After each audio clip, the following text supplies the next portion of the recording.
Welcome to Keep It, Cricket Media's show about pop culture and politics and what happens when they smack into each other at an alarming speed. I'm your host, Ira Madison III, a television writer and Fall Out Boy fan. I'm Louis Fertel. I'm a TV writer and Jane Fonda historian. Let's get into it. And we are back for an all-new episode of Keep It. I'm Ira Madison III. I'm Louis Fertel, and I'm liberated as a writer. I get to go back to doing what I love, which is, guys, I haven't worked in 5 months, and it is going to be hard. I'm sorry, I already missed the strike. I'm sorry. Someone sent me a text, and they were like, in our group chat here, they were like, you can go back to work, Ira. Congrats. I was like, girl, I was not working. I'm going to say, I'm comatose and loving it. Yeah. I was unemployed when that strike hit. So I can go back to looking for a job. So that will be fun. Yeah. But no, the strike is sort of over. It's very limbo. It's a limbo moment. It is, we are waiting for the deal to go through and all the legal language, but SAG is still on strike and we are still joining SAG on the picket line, although some people are like, you won't be called the scab if you go to work. So we'll see how that shakes out. Oh, I love a cryptic threat or two. Sure. I'm absolutely sure there will be no one online who will call someone a scab for working while SAG is still on strike. Absolutely not. But we are joined today by two people. I have to say, I'm thinking through my list of podcasts I've ever given a shot. This is my favorite podcast. We have my favorite podcasters with us who talk about pop culture as we do, but they actually, unlike us, provide a service. They literally teach you who certain people are, namely people your brain refuses to keep in it. These names that pop up in tabloids again and again, they are so-called who's on this podcast as opposed to thems like Julia Roberts, etc. They are the hosts of Who Weekly, Bobby Finger and Lindsey Weber. Thank you for joining us today. Hi. Thanks for having us. I love being framed as education. Yes, that will allow me. Yes. On this topic, what is the Who name you yourself have the hardest time remembering? Who do you have to wiki the most often? Wait, Bobby, I know for you, it's Madeline Klein for you. Madeline Klein, that's what I was going to say. Madeline Klein. And who's Madeline Klein is just... Well, Madeline Klein, which this is very top of mind, is Glass Onion, and if you have a unique name, you should be the only one, and you should definitely be the only one at your fame level. There are two Madeline at the same fame level, and I always confuse them, so it's Klein. For me, it's Chase Stokes, who used to date Madeline Klein. They're kind of a couple that is a big question mark. He's now dating Kelsey Ballerini, which is very important, but he is a big blurry face to me in my brain. Okay, so these two people, I do know that they are on the show. They were on this Netflix show called Outer Banks, which I tried to watch 30 minutes of and had to stop. But I feel like a lot of these people come from this show. And if you are a teen who has watched Outer Banks, you know who all these people are. If you have not watched Outer Banks, it's sort of like if you never watched, I don't know, Dawson's Creek or Buffy, and you were just seeing them pop up in movies, and you were like, who are these people that are in Can't Hardly Wait and Scream? Why should I care about them? Outer Banks. Exactly. Okay. Outer Banks. It's just the one show issue. It's one show unlocks two people who are talked about constantly in the tabloids. If you don't know that one show, you miss, and that's a huge problem in the Who landscape. Especially since there's only 3 television shows that I feel that are required viewing anymore. So television is this particular misty landscape of who belongs and who is a star. Is anybody a star anymore, etc.? No one is. No one's a star. It's impossible. When you talk about who's on the show, and then, there are the thems, what is it like when you're obviously you're explaining who someone is to people on the show, but who would you say are thems that come up a lot and you feel like you would have to devote time to talking about them, even if they're people who everybody fucking knows who they are, so you don't really need to talk about what they're doing? We end up skirting the line on certain people because we love them. I think we'll talk about Ben Affleck, even though yes, obviously he's a super them, but his tabloid coverage and his kind of Dunkin' Donuts involvement always lures us in. Him and J-Lo coming back together was very tempting for us. This week we talked about Taylor Swift because of Travis Kelce. So we will talk about them if they provide a funny like media or tabloid lens that we can play with, or if they're being kind of made fun of in a funny way that we can talk about. But otherwise we try and stay away from them. And that's like also a service to us because then we don't have to pay attention to literally everything. Like we can skip over Julia Roberts when we're reading, Us Weekly or whatever. And that helps us. I have all week been trying to figure out who Travis Kelce is. And I'm sorry. I watch football sometimes because I'm from Wisconsin, and sometimes I will pretend to care about the Packers. But I felt like I had heard his name before, and I was like, this man is hot. So I've definitely seen gays tweet his photo before because that's the prerequisite. Yeah, and that's your news. Yeah, but I kept trying to be like, who is this man? And now I've realized that he's a superstar, and he's like hosted SNL before, and he's very gorgeous. And when I say he's man, hot. I feel like he is the first man she has ever dated. We were just talking about this. She finally bagged a like hunk, like capital H hunk. Like not, she's dated hot guys. Like everyone has their preferences, but I would say like objectively, look it up in a dictionary. Like she's dating a hunk. Like that is so nice for her. Finally. That's why they're getting married. I think married. Bobby. I think the problem with like me gets mad when I say they're getting married.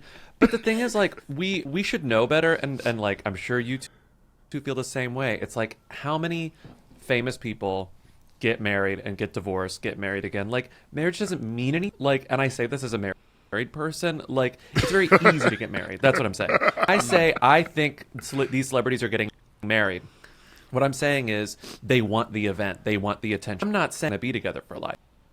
I'm saying that Taylor, it's something she hasn't yet.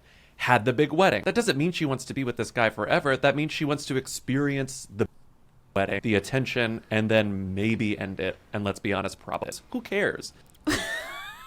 And like, I just think it's like she's in her era of like, what's left? What's big? And what is left? A big wedding, That's and this true. guy, capital H hunk, like Lindsey said.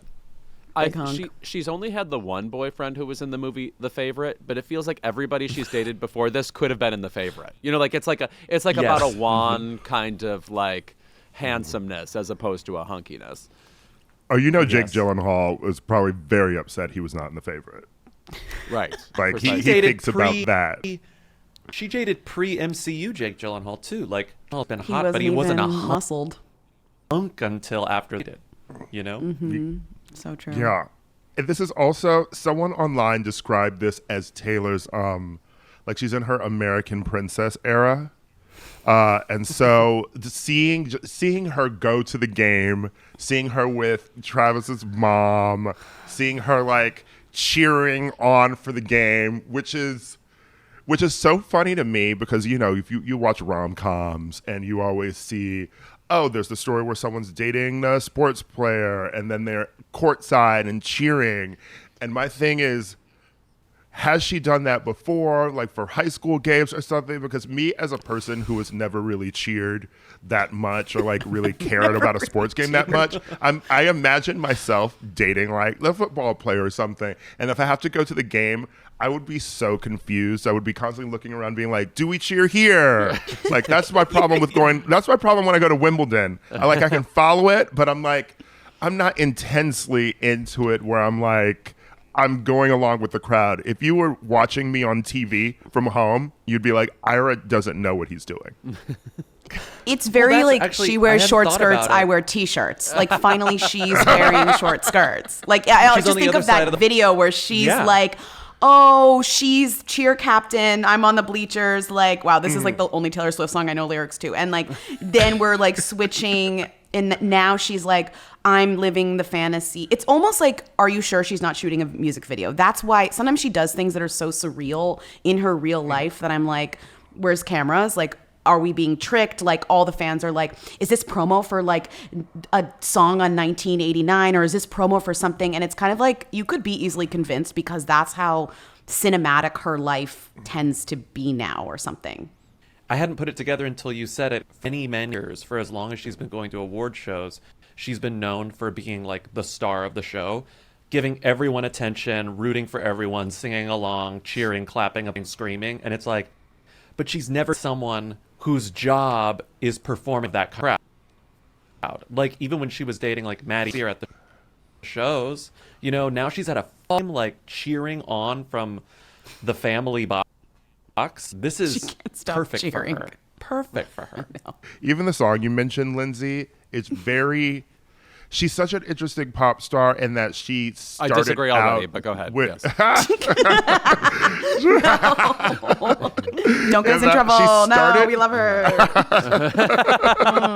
The Swifties already have his address, okay? They can swat him whenever they want to. You're safe. Please. Oh my God. But she's a pop star who started out meek, right? I mean, at least the pretending she was thematically. Yes. I'm not in the bleachers. I'm in the bleachers. She's a cheer captain, etc. And now she's morphed into almost the girl that she was envious of.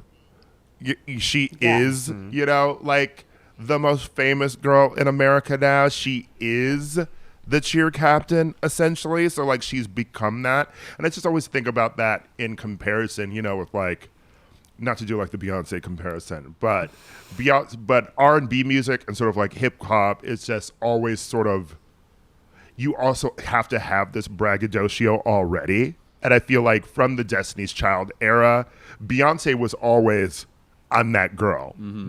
That's always what she's saying. Bills, bills, bills is, I'm that girl. I pay my automobiles. So Beyonce becoming Beyonce just makes sense. It's not so much of a transformation, but Taylor has Beyonce showed up like, herself. I'm the prom queen. I'm that. I was the one you were jealous of, like, fully formed. Like, you're so right. She didn't. There's no, like, pretense of, like, kind of relatability ever. So you don't need to bother. Like, don't even bother. And the other thing about Taylor, like, there are plenty of pop stars who became famous, and I think there are plenty of pop stars who did, I believe, start pretty and then got famous, and it messed them up. And I didn't actually want this attention. This is too much. I don't have the brain for this. I don't have, like, the mental capacity for this and this to, like, my psyche. Swift has always sort of seemed like the person, despite the scene, meek. She's always there was always something bigger when she got home and shut the door behind her, so this just, if anything, seeing her date this guy and do something this big feels like, for however you feel about her and her music, it's like, okay, I think we're finally made something approaching the real you. It's interesting that you say that she's still ramping up to have a wedding, because she hasn't had one of those yet, but really I can't think of another celebrity so suited for the People magazine photo spread. There's something about her that's always presenting in all of her quote unquote eras like a statue on top of a wedding cake. I feel like that will be a whole new, like, level of mania when we get the Taylor Swift wedding. Like, there's something about that her fans really want for her. I'm frightened. It'll be the full September issue of Vogue next. Like, it will be full Vogue. She's timing it. She's she sent Anna a text and she's like, I'll let you know when I'm ready. And that's why I never ever assumed the rumors that she had married Joe Alwyn in secret. This woman is not getting married in secret, okay? She's not. Ariana Grande can get married in secret because most of her life is, like, secretly stealing people's men. Right. Like, Taylor is going to get married in public. Mm-hmm. We are going to see the wedding. There are going to be people outside the gates. It's going to be Diana. I mean, she can't even go to someone else's wedding without being just shaking up the entire town and essentially ruining. I don't know how they feel about that, but it's just like she can't go anywhere or do anything kind of in public in that way. But also, it doesn't feel like she wants to do anything in private anymore. Like, maybe this is kind of what the Eras Tour is kind of bringing into light, which is like she spent all these years with her ex-boyfriend kind of not being seen and being like, I'm living a quiet London life. And it's like, oh, I actually don't want to do that anymore. And it's way more fun to kind of just lean into everything that I receive from my fans and the world. And she really said "fuck the woods" after Best the of pandemic. Like when it's folklore and Evermore, I was like, "This is the Taylor I love." I love her. My last note on her is I have to say I appreciate that in her various quote unquote phases or eras, I guess. She really cannot choose something boring because people find fascination in literally anything she chooses. Like the phase was, I'm putting my hands in my pockets, and that turned into a sensation. Like album of the year. Oh my God, it's nippy outside. That's your new persona. It's so amazing. Even like we're scraping the bottom of the barrel. We're scraping the bottom of the barrel on this. Like the memes coming up with this fucking football game, like she had a chicken finger and people are like crying, like they can't believe chicken it. finger and seemingly ranch. Right. That was funny though. Come ranch. on, that was funny. Seemingly ranch is a little funny. But what it That's is, it's funny. yeah. It's not just that's the thing. She's so big. It's not just her. It's the way that she makes everyone around her and everyone who creates content around her act completely wild. Yes. No, she loves it. She loves it. She loves it. She does. She loves it. She does. And I guess the last note for me too is, I mean, even when we talk about relatability though, it's funny that Taylor has always tried to put on this air of relatability. And I said, sort of as Beyonce with her music, there is no relatability. Like she is icon, she's always been presented as this. She weirdly is more relatable because even from the Destiny's Child era, like you see food she likes, you see her mom, you see this stuff, like she feels weirdly maybe not relatable, but you know a bit about her. The chicken finger thing for me with Taylor was interesting because I just don't think I've ever seen her eat. And I wouldn't even know what her taste is. You know, like what's her favorite food? Except I'm sure some Swiftie knows and they're going to respond in the YouTube comments. But, you know, like, has she ever been on Hot Ones? Coming soon. Taylor, no. I would love to see Taylor Swift on Hot Ones. I was just watching. I think that would be iconic. I was just watching NSYNC She would do it. on Hot Ones, and they can't have 5 people in the seat. The way that guy interviews people, that's going to be a keep it in mind sometime. I can't stand the cadence. I can't stand the cadence.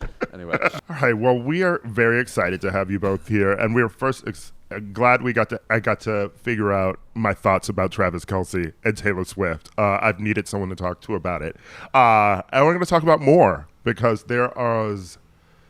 one, this has been such a huge week for music. I feel like we've been in a pop music drought. And then this weekend, we got Doja Cat, Kylie Minogue, we got Slayyyter, we got someone called a Chappell Roan, and I'm going to figure out who the hell that is when we talk about new albums. And then also, we're going to talk about TV shows, prestige TV shows that are supposed to be good, but are maybe bad. And I'm very glad Bobby and Lindsey are here because I watched some of the new season of The Morning Show and I have thoughts and I have questions. So we will get to all of that in this episode. And also, Louis got to sit down and have a Queen off with Tim Gunn. And I had to restrain myself from doing my Tim Gunn impersonation, which, by the way, is Slay Boots. Sorry. I mean, like, but he is such a dignified, rad person, and by the way, as amazing an interviewee as ever. So enjoy that. And we will be back in a moment. All right. I don't know if you all are ready to hear this, but it's time someone said it. Prestige TV, it's just not that good all the time. You know, for every Succession or Dexter, there's later seasons of Dexter. There's other Dexter. And then there's also this show called The Morning Show. And Bobby and Lindsey, you're fans of this show. And Okay, relax. I have some questions. Louis and I watched the pilot like back when it first aired. I believe we talked about Terrible it. episode of and television. So I just started with. I pressed the season 3 premiere on the other day. Oh no! And I You watched. missed so much. I watched the previously on. What has happened on this show in the 2 seasons? People getting COVID, people becoming lesbians. Juliana Margulies is there, and now people are going to space. So, Oh, yeah. They're going. Oh, are they going to space? This is Bobby's like favorite show currently, actually. So I think he is actually more of the kind of I think that I agree with you. I'm not actually a big, like, I don't watch a lot of prestige TV. Like, I'm not a big TV person. I watch shows I've seen a million times over and over again. Like, I'd rather watch a new movie than a prestige show. It's just like, and it really is like in the truest sense of no shade. It's no shade to prestige, but like, I just never care. And the morning show kind of satisfies my itch of sometimes I feel like I'm missing out on shows. Like, I've never watched The Bear, but it's like the morning show is just so, there's no work to do. Like, I don't have to really care. And it also satisfies my itch for like something just compelling enough to make me want to keep watching. Like, it satisfies my like the structure of TV, like the structure of like serial television, like urge or craving. And this show, season 1 and season 2 are very bad. They're bad. And season 2 is one of the worst seasons of television I've ever seen in my life. It is, season 3 though, they figured something out where it's like both stupid. It's both stupid and clever at the same time. It's like the perfect balance that they've been trying to sort of reach. So I think you might enjoy it if you stick with season 3, but I will never call it good. You know, I won't. There are good moments and there are a couple of good performances, but like, it's just a trashy soap. And I think Apple really is trying hard not to sell it as that. And I wish they would lean into the fact that it's a trashy soap. I think you calling it a soap is exactly why I think I like it, because it does feel like the one show where we're like, did you see what they did? Like, oh my God, here's a screenshot. She's a lesbian now? Yeah. Like, he drove his car into Lake Como? Like, you're kidding me. Like, he fucked the like Italian documentarian and then drove his car into Lake Como after Alex left with COVID. Like, it's crazy. It's a crazy show. It is crazy. It is crazy. And it is, I do think this is what people like about soaps. And I think we are not a soap generation. And I did not grow up watching soaps. I'm sure I easily could have if my parent did or like whatever. But this really does feel like that. And I know that soaps are not, it's not chic to say it is one, but it's the same. If they could have a twin come back at any time, you know, someone come back and it would not be weird on this show for that to happen. Like, it is just, it is that. I'm a soap person, so I do get that. I mean, I did get a thrill from just bad soap dialogue, you know, which is very much in this show, particularly the moment where someone tells Jennifer Aniston, this is unprecedented. And she stands up and says, I'm unprecedented. And I was like, you know what? Maybe I should watch this. Perfect. Just imagine if Passions was made for $40 million an episode. It's like, so imagine expensive. if, like, Yes. Imagine if General Hospital was in space and they paid every actor $1 million an episode and it just was the most expensive piece of TV. And you spent the whole time being like, they spent so much money on this, and it's kind of thrilling. And imagine if Aaron Sorkin didn't take himself so like goddamn seriously with the newsroom and like let a gay man in there. Like, that's what this is. It's just, I mean, I know like all of these episodes are like, you know, they send all the like embargo dates and stuff. So, and I also don't want to spoil anything, but I've watched so much of this season, and all I'll say is this show figures out, this show says, what if we turn January 6th into a soap opera subplot? I'm telling you. And when I tell you they succeed, they succeed. The amount of times I've gasped at like January 6th content in this show is like, I mean, it's both appalling and like amazing at the same time. It feels like the level of melodrama and insanity you're getting is because of how much money is put into this show. They're so like Apple TV is just this unprecedented pile of money, and Tim Cook, I'm unprecedented. And they want the show to be quote unquote loud compared to how much money they're putting into it, so it can only go these extremely insane directions, including space. Yeah. Which is so interesting to me in terms of the strike. Yes, I don't know the specifics of like what Apple TV was bringing to the table, but I feel like people watch Apple shows, and you know, because everyone has a fucking Apple TV mostly, and they make their money not from these fucking TV shows. They make money from everything else. Apple is not broke, so I feel like Apple would be like, sure, look at how many people are watching our shows because people are watching them and we have the money and we're not swindling investors like Netflix, you know? Mm-hmm. So they've got a lot going on over there. Like they have multiple seasons of these shows that I didn't even know people were watching. Octavia Spencer and her little podcast mystery show. But they are. Yeah. I mean, I can't wait for whatever that is. What is Foundations? I went to San Francisco. I hear it's good. It came up I hear times. It's good. No, I literally went home to visit my parents and on the TV, Foundations. And I was like, is that Lee Pace? Is this Foundations? Yeah, there's like multiple Lee Paces too. And he was like, this is a good show. I was like, okay, I mean, you know I'm what? here, like, give the people what they want. It's actually crazy. I'm going to contradict myself. I don't really watch Prestige TV, but I love Apple TV Plus because I also love Slow Horses. I don't know if you've seen Slow Horses. Incredible show. Bad Sisters, great show. Bad boyfriend. Bad Sister. I mean, there is like stuff happening. Like they're spending their money on either a $40 million episode of Morning Show or to import an incredible small Irish show. Like it is kind of this weird thing where you are getting like maybe the worst and the best of what a streamer with a lot of money could possibly do. You just have to seek it out. And that I think is because you'll never hear of Bad Horses unless Bobby tells you. Yeah, you'll never hear of Bad exactly. Sisters. And that's the crazy thing about these shows. Bad Horses was luck. Coming to Bravo, Bad Horses.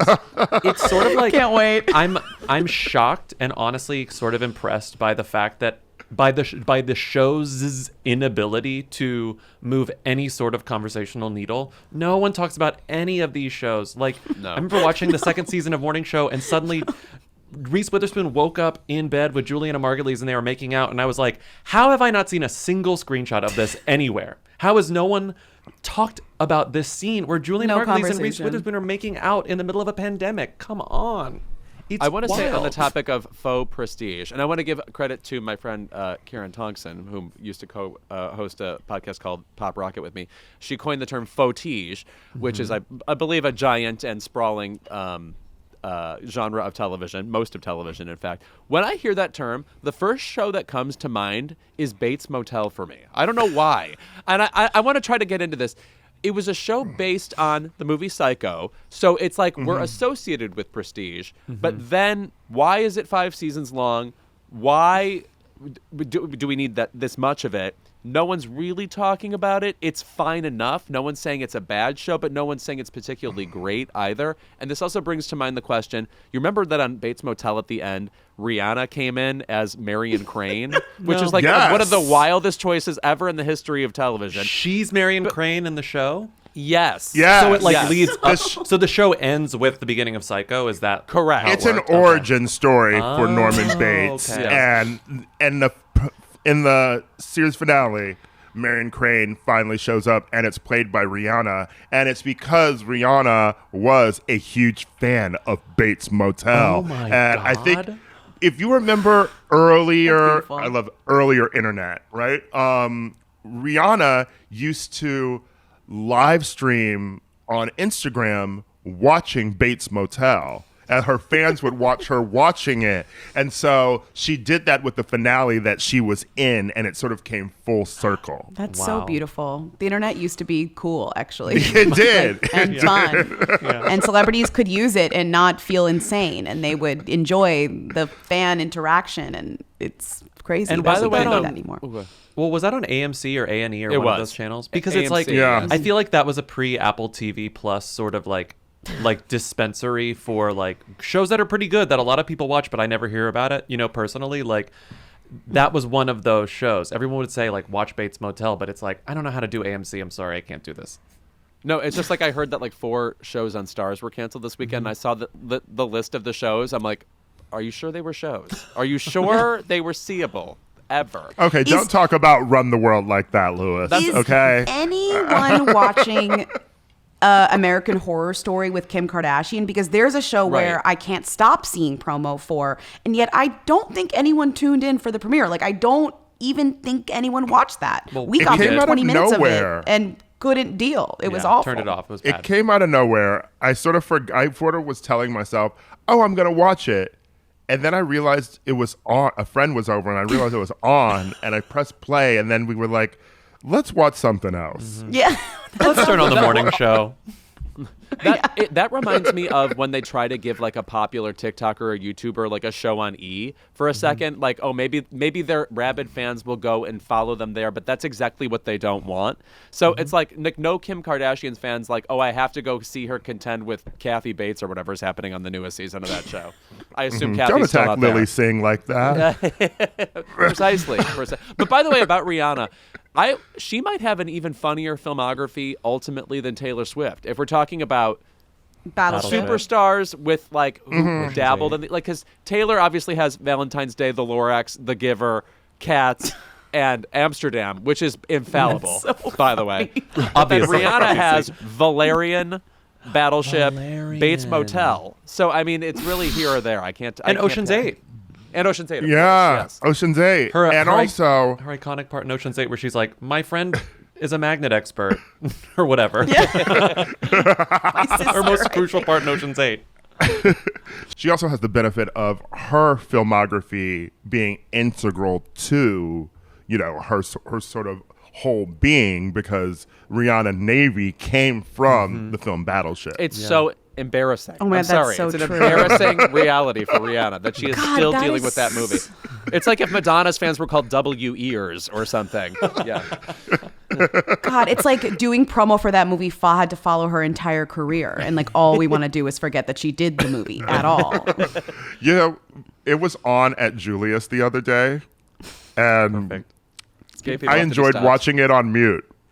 So And you were like, "This is good." it is good. Rihanna in military garb, I enjoy. Right? She could have done a whole Navy era. She could have done the outfits, the looks, the dances, but she had to be in the movie. only girl in the world tour, which I recall seeing in New York, and Kesha opened for her, actually. The only girl in the world tour, she, while singing the song Hard, if you remember that song featuring Jeezy, she is humping a pink tank. So The video's very tanky Yeah. too, right? The video's Yeah. very like She So- enlisted, is what you're saying. She did Yeah, everything but enlist. yeah, she got people to enlist. Actually, okay, That's we talk about amazing. Taylor getting people to vote. I'm sure Rihanna got people to sign up for the Navy. I'm sure, yeah, but gay, so they were probably turned away. That's right. Is there any other Fauxtige that we're into? Well, did you guys watch And Just Like That, or are we just of and course. just like Oh, forgetting well, it I existed? mean, Fauxtige.com. Yes. I'm sorry. Honestly, everyone's screaming. Talk about a soap. And while we're on the subject of Max, Gilded Age 2, that's perfect Fauxtige. It's like expensive, Oh, I expensive cannot campy wait. soap trash. Amazing. I When never is it back? watched It's next season week. 1, and I think I should watch season 1 so Yeah, I you can. should. You'll watch it in one get day. into It's it. so fun. I promise you. That's my morning show. I'm gilded aged. I'm gilded. I stand that show so hard. It is You're so a gilder. stupid. I am gilded. It's perfect. Please watch it. That's the show where, again, I've seen a few episodes. I keep thinking Sarah Paulson is on it. She is not on that show, but everybody who is almost Sarah Paulson is on that show. Carrie Coon, Yes, Christine and Baranski. Yes. Every right. New York theater actor is on that show having the goddamn time of their lives. They are having so much fun in their little outfits. It's like, it really is a joy to watch. I swear. And I will, I guess, maybe watch it because I would love to see Cynthia Nixon doing something not embarrassing. Dignified. Yes. right. Wait, Yeah. I don't know if then you actually shouldn't watch it. They don't. She's kind of She's sort of disrespected She's not in the fucking first Che season of this Diaz. show. yeah, but she's kind of like the sad single sister who like can't Yeah. get it together. She's the pathetic sister, and all Christine Baranski does So- is make fun of her. So hopefully in season So 2, maybe she'll, I like, don't know get if that would be a something to reason. do, Yeah. Yeah, true. It's true. Great show. I really did enjoy And Just Like That. And I would love to see. I'm so glad it got renewed for a 3rd season. It is exactly what you said about Morning Show. It's horrible, and yet I can't stop watching it. I'm going to need multiple seasons of And Just Like That. And I hope sometimes I hope that they'll get it together, but I know they probably won't. And it's it's so interesting that I think someone pointed this out online. If you view the show in the context of this is continuing the movies, it makes a bit more sense than this is continuing the TV show, because it's nothing like Sex and the City. No. But it is everything like Sex and the City 2. Once you get over the fact that it's very jarring to turn it on after you've watched every episode of Sex and the City 100 times, and you like just relax and accept the fact that it's not that, it's very hard to hate. It's just it's so dopey and nice. I don't know. Dave Holmes wrote an amazing piece for, I believe, GQ on this exact appeal, how he hopes it remains exactly the thing it is for however long it lasts, which, by the way, could be forever, given how many of my friends actually do watch this show anyway. People love this show, so it's not going anywhere, I don't think. We're all it's kind of nice. We're all like in it together. It feels rare that we have a show that we're all just kind of like watching, whether we like it or not. It's like, well, I have to watch it. Like I can't not watch it. It was real appointment What viewing. about? Like I can't remember the last time there was like genuine appointment viewing for me on It on really the is. couch Thursday nights. Yeah.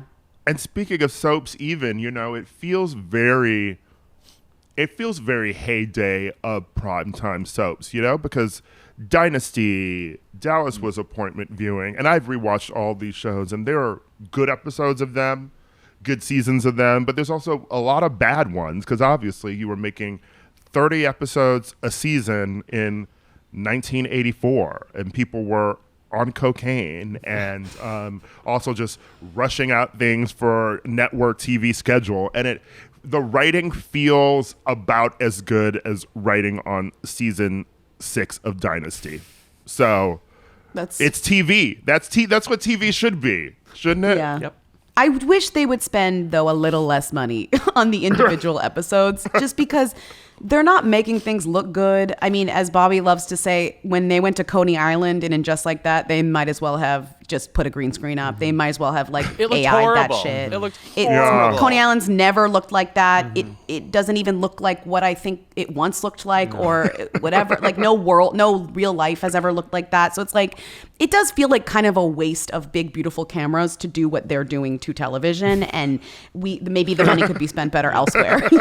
Every interior looks like a hotel lobby. It doesn't matter where they are. It all looks like a hotel lobby. That's such a brilliant comment. Her new house, right. her new apartment looks exactly like a bed and breakfast. Yeah. Yeah, she lives in Gramercy now. I can't wait for season whatever where Carrie Carrie has lives a in Gramercy. staircase. And she has to figure out what bodegas she goes to or something. Like, that's relatable to me. I will also say that the one thing I do hope for season 3, and this would be them figuring out, the thing that would really work for the show, is this is an ensemble show. And the ensemble is rarely together. Mm-hmm. And even the new women they've added, they all hang out with, their woman of color. Mm-hmm. And those people don't all interact. And I like that they were all at the dinner in the finale, because shouldn't these people be friends so we can see them interacting in scenes together? Like, have all 6 of them at brunch each episode. That's all I want. Naya's too busy making souffles at home. Naya's too busy on on the Zoom morning show with her other friends. Yeah, the other friends. I like that the subtext of that scene was sort of the other friends being like, "Who are these women that you've been hanging out with? Like, what exactly is this? Are you okay? Can we come over?" And she's like, "No, don't come over. Are There's you friends a with woman Carrie living Bradshaw?" in my house."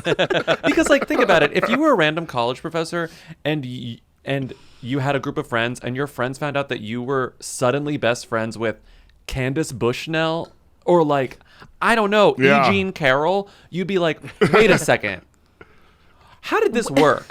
And no one ever brings that up. It's strange. She's a celebrity. Right. Yeah, She's a celebrity. The show has never really quite delved into that enough for me. Even the original show sometimes, but I always think about the fact that she is a celebrity, specifically a New York celebrity, and she's never really treated like one. Right.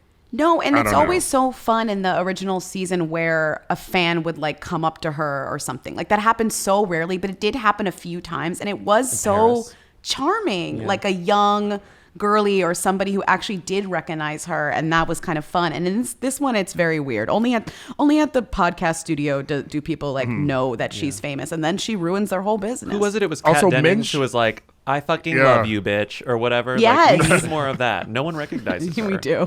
We do. And men should be scared of this bitch. Yeah. Yeah. Right.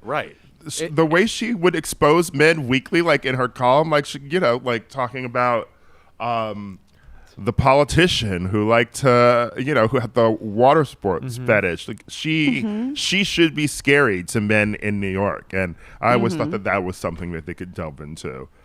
I guess the show did deal with her celebrity briefly in this season when Aiton's ex-wife had lunch with her and said, "Whatever happens, please don't write about my children." And I'm like, girl, she doesn't want to write about your children. Yeah. She doesn't want to write. That would be quite a detour for her. Yeah. Which also just reminds you that this show is happening in some different weird universe, if only because the original show was narrated by Carrie, and I would just always assume that everything that happens in the show was maybe something she wrote about. Like she wrote about her friends' lives. She narrated her friends' lives. And if this had happened in the original show, she would have narrated it. And I would have thought, well, she's already written about it, girl. So God, the universe this show takes place is the morning show's universe. Like Bradley Jackson and Carrie Bradshaw need to interact in some way. We need like a network That's crossover so true. here. They're both filmed in the That's same true. like Mandalorian green screen, and I Like when love it. Miranda went on the BBC at the end of the series, like that was actually the morning show. Like that She was was what at she was UVA. preempting or whatever. Yeah. I hope Miranda is a news anchor, like a news reporter next season, or at least going on CNN regularly. Like She that loves should be to her have life. a job. She's gonna be like a postman or something. Like they love to give her like jobs. Next, please welcome the fabulous Tim Gunn. This episode is brought to you by Cariuma, the cool, sustainable sneaker company with old school style and new school ethics. And if you know me, just like my best friend Poochie, I'm always keeping it cool. I never knew that, and I'm going to go ahead and forget it. Warm weather is well on its way out, and we're gearing up for all things fall with over 40,000 five-star reviews. Cariuma's got you covered for your return back to school, back to work, and back to reality. These sneakers are crazy, comfy, and consciously crafted. No wonder they're worn by celebrities and praised by publications like Vogue and GQ. I have several pairs of Cariumas. I'm really enjoying the light gray ones. They're a very lovely casual shoe. I have a bunch of white pairs of Cariumas. Those are my go-tos, but I'm happy to branch into even whispers of color. I tend to not wear colors on my feet. It's just not really my thing. Well, it's fall, and they're going to be crunching around in the leaves, so you don't want to be wearing white sneakers. Oh, I got to enjoy my favorite season somehow, and I can only do it with the proper shoes. Cariuma has a little something for everyone and is always keeping it fresh with epic collaborations with brands like Pantone, Van Gogh Museum, and Peanuts. A new collection of colors is released in collaboration with Pantone every season, and you won't want to miss out on their collection of fall colors that just dropped. The lineup of Pantone shades this season includes Navy Peony, Ruby Wine, and Cacao Nibs, 3 rich and warm autumnal shades for your coziest fall yet. Cariuma is B Corp certified and has a dedicated reforestation program based in the Brazilian rainforest. Their co-founders, David and Fernando, both grew up there, so this project is especially close to home. For every pair of sneakers sold, Cariuma plants 2 trees, and they've already planted over 2 million trees to date. That is wildly impressive. 2 million trees. I can't even picture what that looks like. That's like 9 forests or something, right? Probably more. Cariuma ships all their sneakers free and fast in the USA and offers worldwide shipping and 60-day free returns. They deliver right to your front door using single-box recycled packaging. And for a limited time, Keep It listeners can get an exclusive 15% off your pair of Cariuma sneakers. Go to cariuma.com/keepit to get 15% off. That's cariuma.com/keepit for 15% off, only for a limited time. We are so fortunate to have this legend making his Keep It return. We do not often have returning guests on this show, but some interviewees, need a second round. He's an innovative host, author, educator, driving force in the fashion world. He's also an Emmy winner, and not many academics can say that. He is the fabulous and inimitable and frankly peerless Tim Gunn. Welcome back to Keep It. Oh, Louis, thank you so much. What a lovely introduction. And I'm thrilled and honored to be back with you. I mean, there's so many directions we can go, but I'm going to start with this. A few years ago, you talked to the New York Times about your Sunday routine. And in the Sunday routine, it sounded like you said you walk to the Met every day, or every Sunday, pardon me. And I was wondering, what is your cultural diet right now? Like, where do you go out and just experience art or be inspired or, frankly, be Tim Gunn, since you are inspiration to me and to us? Well, you're very, very kind. I have to tell you, my whole routine has changed rather dramatically since the pandemic and being, not quarantined, but shut in. And all the things I thought I couldn't live without, theater, going to movies, going to art galleries, going to various museums. I found out, well, guess what? If you have to live without them, you can live without them. And will be perfectly blunt. Other than visiting the Met weekly, which I do, I haven't returned to anything else. And I don't feel this sense of something missing. I feel completely sated and very lucky to have what I do have. But it's very interesting how you can recalibrate your thinking when things aren't within your grasp and in fact, you're forbidden to be part of them. So the one cultural place that I return to, as I just said, regularly is the Metropolitan Museum, which I can't get enough of. And why is that the mainstay? Why is that the one thing you have to keep returning to? Because I assume you can go to, like, the Wikipedia for the various exhibits and be like, oh, that old painting again or whatever. What do you need to experience about that in person? Well, there's something about being face to face with things, paintings, sculptures, drawings, architecture, that for which a photograph really isn't a substitute. And the reason I visit the Met is because I can walk to it. And I haven't been on public transportation, well, specifically the subway, since February of 2020. And quite frankly, I don't feel a need to. And I walk most places, and of course I live in New York, so it's a great walking city. But it is interesting how one's life can, as I said earlier, be recalibrated for existing conditions, and yet one still feels very fulfilled. And you said before we got on this call that you just went to Los Angeles for a day a few weeks ago, and it was the first time you had been on a commercial airline flight in 3 years, I believe you said. 4 years. What was that experience like? 4 years. How was it a jarring trip? It was horrifying. Oh, my God. And it was horrifying from the moment I reached the airport. I used to have the TSA pre-check.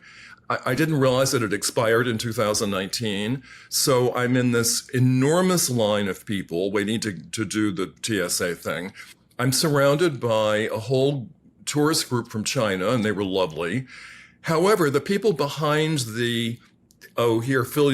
put your stuff in this bin behind that counter were so rude and obnoxious and kept saying, if people can't speak English, they shouldn't come to this country. Well, maybe you should learn Mandarin. I was just appalled by it. And JFK and LAX, the two airports that I was traveling to and from, are filthy. Absolutely filthy. The OCD person in me wanted to put on a pair of rubber gloves and get some trash bags. I couldn't believe how filthy it all was. The flight itself was fine, but the airports were awful. In fact, what's wrong with LAX? What are they doing to it? The thing seems to be under construction. No, we like to innovate ways for our airport to continue to be dystopian. So once you think you've seen all the, that thing's on fire or whatever, you won't believe what we're going to come up with next. Oh, I shudder to think what they'll do to top themselves. Well, in this regard, I'm looking into your apartment right now, and it just feels like, first of all, there could not be more books in a single apartment. This has to be a record since Thomas Jefferson existed or something. But has your apartment become a haven for you? Have you turned it into the place to live of your dreams? I really have. And I have to tell you, Louis, these books behind me, this is the tip of the iceberg. They're all over the apartment. And I love living with them. I'm a book nut. And it's actually the one thing I can't discipline myself to shed myself of. I mean, people say, well, why don't you get rid of some of these? I can't do it. I don't know why. I can get rid of clothing. I can get rid of objects. I can't get rid of my books. So I have a bit of a problem. It's also why I'll never move. I can't move. Now, it's interesting that you said earlier that you haven't seen theater or movies in a while. But my question to you is, what are the things, maybe movies specifically, that you revisit the most? Do you have favorite movies? Is cinema a tradition you care about? Oh, I care deeply about it. Well, I don't think I doubt that there's anyone on this planet who's seen The Wizard of Oz more than I have. In fact, I watched it again 2 nights ago, probably for the 100th plus time. And when you reflect upon it, that movie was made in 1939. There are no computers, so we don't have computer-generated imagery. I'm dumbstruck by how absolutely enthralling that movie is, especially when you consider when it was made. I can't get enough of it. I also think that movie is like a wild character actor showcase. Like the name Billy Burke is sort of lost to time, but and she at the time would play these kind of prissy society roles that you'd sort of laugh at. But as Glinda, she takes on this whole new gravitas. Obviously Margaret Hamilton is the Wicked Witch of the West. Do you have a favorite performance in The Wizard of Oz? I can't say that I have a favorite. Because I love all of it. I will tell you this, though. At least I've gotten over my paralyzing fear of the movie. When I was a kid, The Wizard of Oz was shown on Easter Sunday all the time. And it was only shown on that day, and you had to watch it in real time. And I used to watch it from the couch in our den under a sheet. Because when certain scenes would come up, I'd pull the sheet over my head, and then I knew from listening to it when it was okay to remove the sheet. And largely the sheet was pulled over my head because of the Wicked Witch, because of Margaret Hamilton, who was terrifying. Yes, definitely. Even when she was on Mr. Rogers all these years later talking about how she's not actually scary, I was still frightened. I was like, the memory of you lingers, woman. Yes. Yes. She'll always be the Wicked Witch, no matter what. She was on Mr. Rogers? Yes, years later. She was somebody who would go on tours around the country, talking to kids and stuff. And anyway. Oh, okay. Was she on Hollywood Squares? I would love to see her contend with Paul Lynde or Shadow Stevens or whoever was. I don't think so though. By the way, you would have been great on Hollywood Squares. Have you ever been on a game show? Well, that's what took me to Los Angeles 3 weeks ago. Celebrity Wheel of Fortune. I had a blast. I had a blast. Out.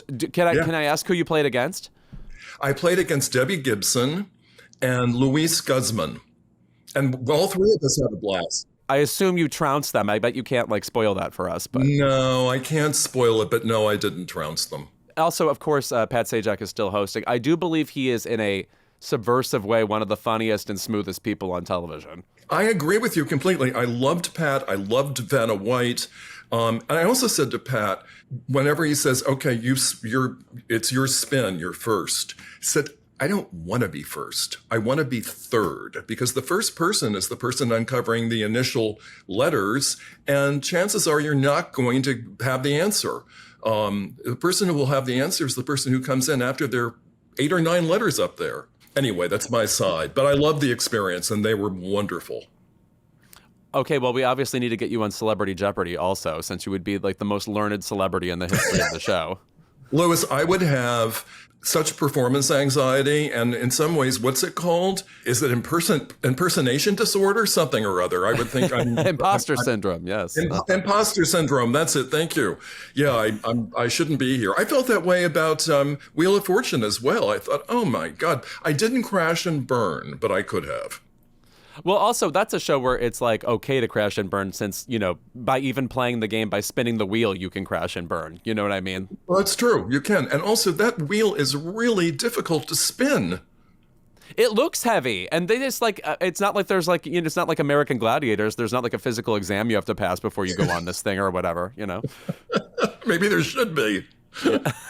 Shifting gears, I would love to talk about fashion advice in terms of people you've watched on the various fashion shows you've been on. Sometimes you've been the one to mentor. Sometimes you've acted in other capacities.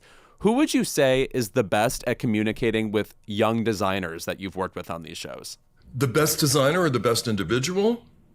The person who the best, like, I don't want to say mentor, like judge. Who do you think is the best judge you've ever worked with on these shows? Oh, well, no, without a doubt, Heidi Klum. Really? Heidi is so able to put her own aesthetics on the shelf and channel what a designer is trying to do, or someone who's trying to make their fashion better. She's so able to channel into that and empathize. And it's quite a remarkable gift, and very few people have it. So I always think about the fact that you come from academia and that your life basically took this unexpected turn into fashion television. Is there anything you miss about the relatively, I'm going to call it, simpler life in academia without all of this showbiz and forward-facing life you have now? Is there anything you miss about just being an academic? Oh, definitely. But, I've returned to it in a manner of speaking. I've been co-teaching at Emerson College in Boston, and it's been a great joy because I'll tell you what I've been missing. When I taught, and I taught for 29 years, my students kept me current. They kept me up on what music people are listening to, what videos they're responding to. Now it's TikTok and Instagram.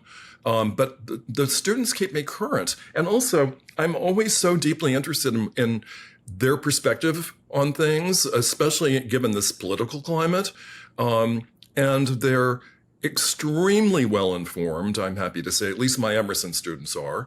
And you can't fool them. You can't BS them. I mean, they really see right through it.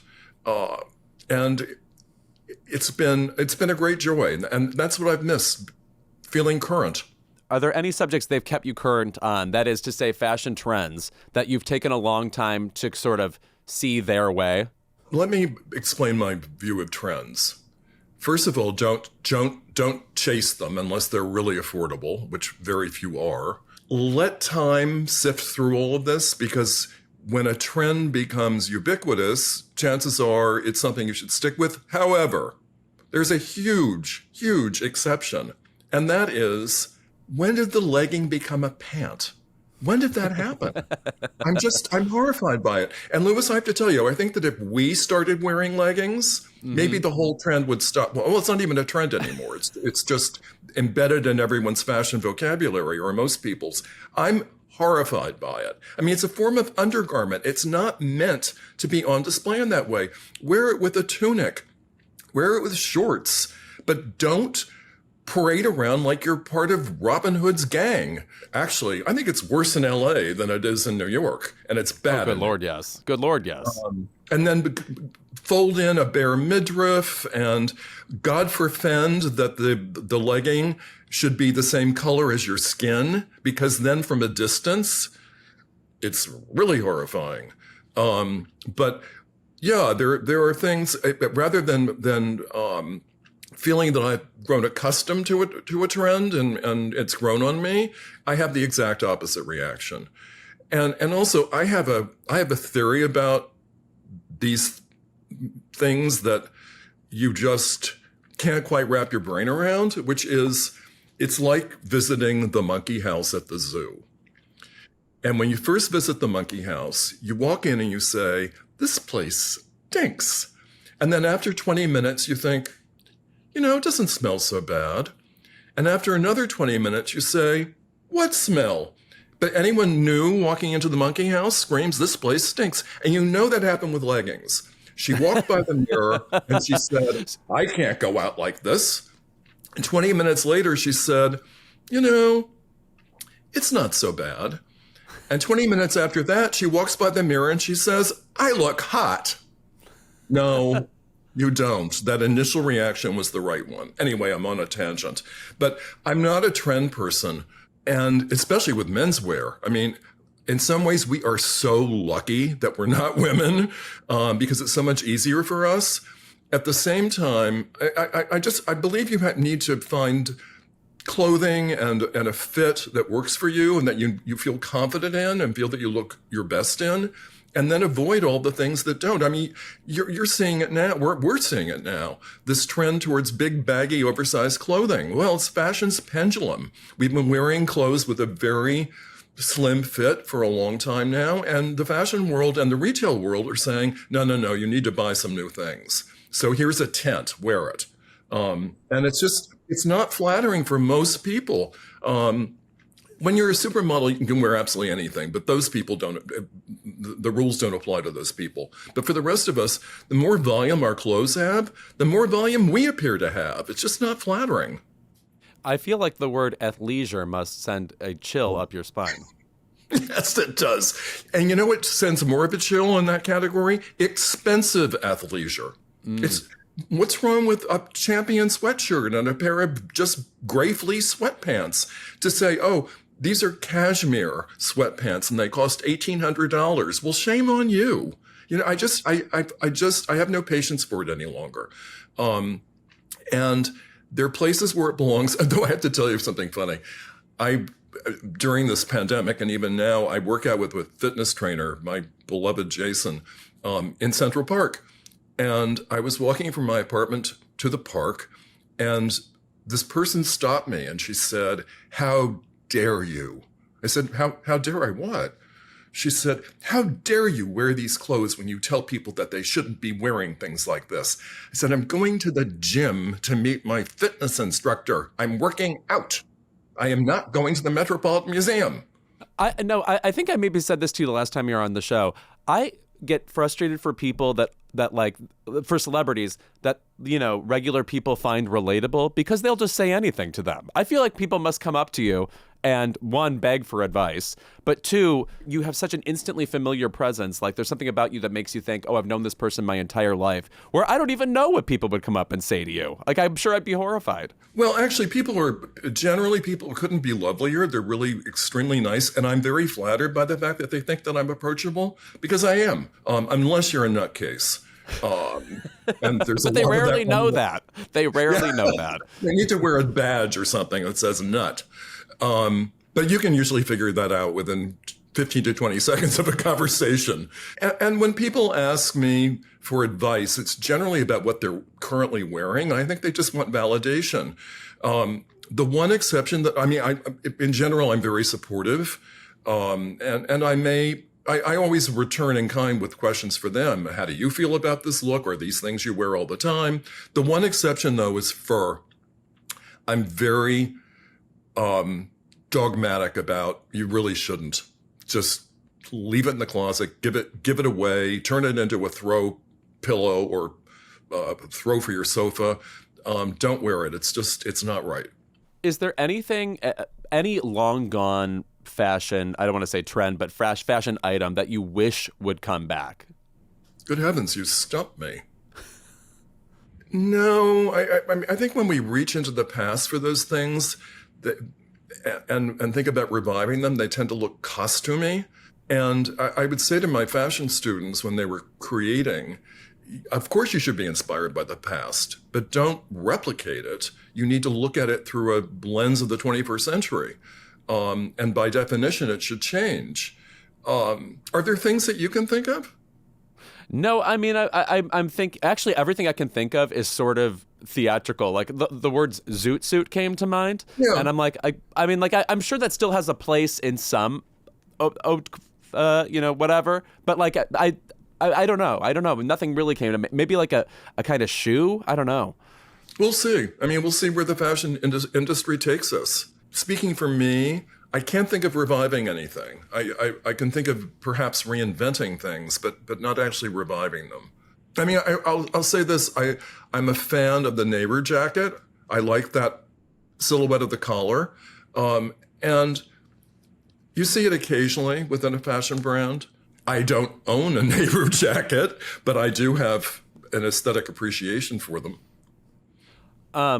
My last question to you is, in all the years you've been a mentor to various young designers on these TV shows, can you single out one contestant as being just underrated? Somebody whose work you think has maybe gone underheralded or could use a second look at? Because sometimes I'll just watch an old season of Project Runway, whatever. I'm like, God, these people are geniuses, you know, like, and there's several in a season. And I can't say that about, say, American Idol sometimes. You know what I mean? Yeah. Well, I've developed a very particular point of view about the Project Runway designers and the Making the Cut designers, which is we can't want them to succeed more than they do, for one, but they can't succeed more than their resources will allow. And when Heidi and I left Project Runway and went to Making the Cut, our goal was to have a show that was more in line with the current fashion industry, in that it's very hard to be a fledgling brand and be successful. And it's also very hard to do without some deep pockets. And with the very broad reach of Amazon, the designers on Making the Cut have built-in resources of a sort that really enable them to do so much more than a Project Runway designer could possibly achieve. And I'm not faulting Runway as much as that was just the structure of the show. It's extremely difficult to do. And I don't believe in pushing people into a position of wanting them to achieve a success, as much as I want to say, just spiritually and emotionally, yeah, I support you. What is it that you want to do? I remember Ole Hersner from, I believe, season 3 of Project Runway.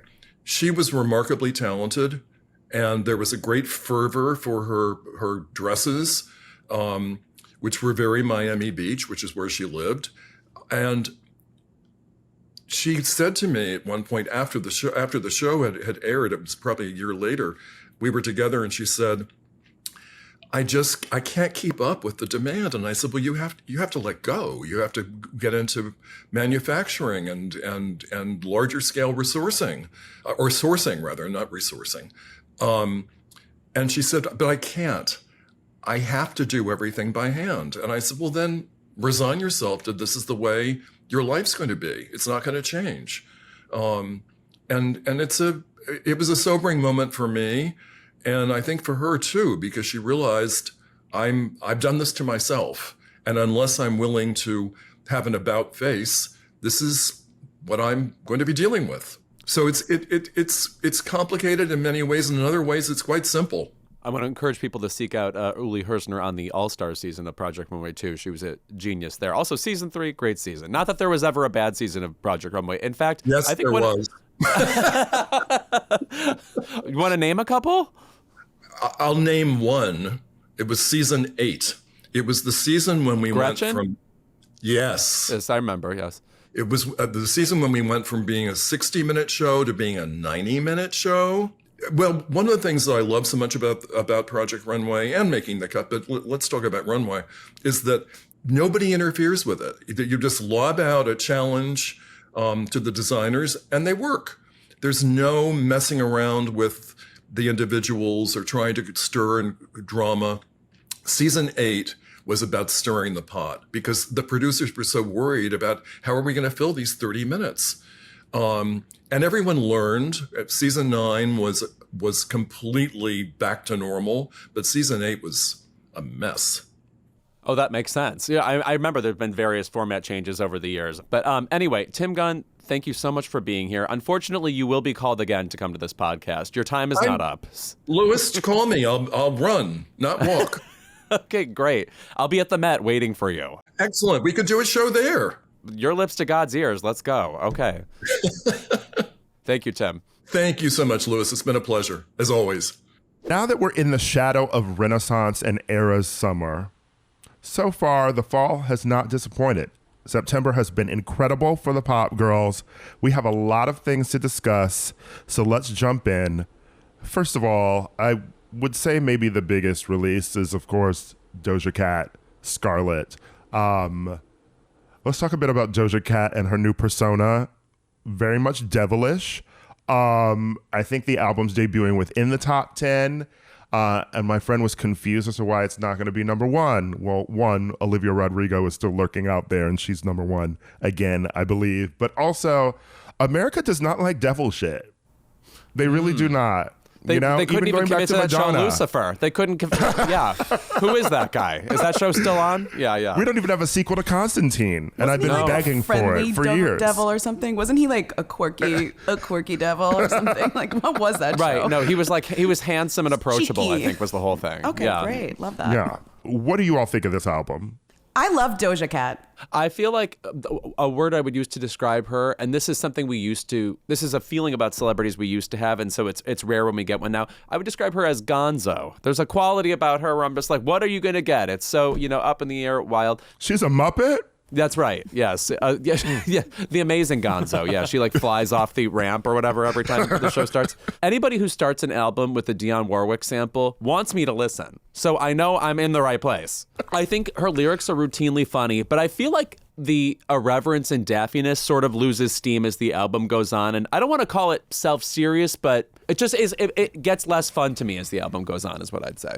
Yeah, I love her first album, or the last one. I mean, I think she, like, that is my peak Doja Cat. Like, that was, like, the best debut that I'd experienced in so long. And I think she is such a funny, like, I'm not to compare her to Taylor Swift, but in terms of, like, someone who got involved, got famous, and then kind of wasn't ready for what it meant and is still very much grappling with that in her music and persona. And that's why I think the devil thing is actually very much a rejection of popular culture and trying to actually push away, because at one point she was like, I don't want fans, like I don't like my fans, and they were like, no, but we're obsessed with you. But that was so interesting because we're in such a toxic fandom culture. She was reacting to that toxic. She was like, can't you just like my music and not be a crazy person? But the thing is, like, they can't, because we don't know how anymore, and we don't know how to have faves without being crazy. So that, I love her kind of seeing her grapple with that is interesting, on top of the music kind of growing in a different direction, which I also think she's doing a way to push away the popularity of the last album. Like, I don't think she wants to be top of the Billboard charts, like, in her heart of hearts. Like, I think she said, I'm a rapper again. Like, I don't care if you think I'm not this. I actually am this, and I'm doing it, and this is what I want to do. And it's kind of like, she's too talented that she's at the top of the charts, even when she's trying to kind of do something more unpalatable or something, which I find incredibly interesting. I really, really do like the album. I would agree that Hot Pink is just sort of like impeccable. I mean, it's unfortunate that, she went to the doctor to make that album, and this album is not produced by him.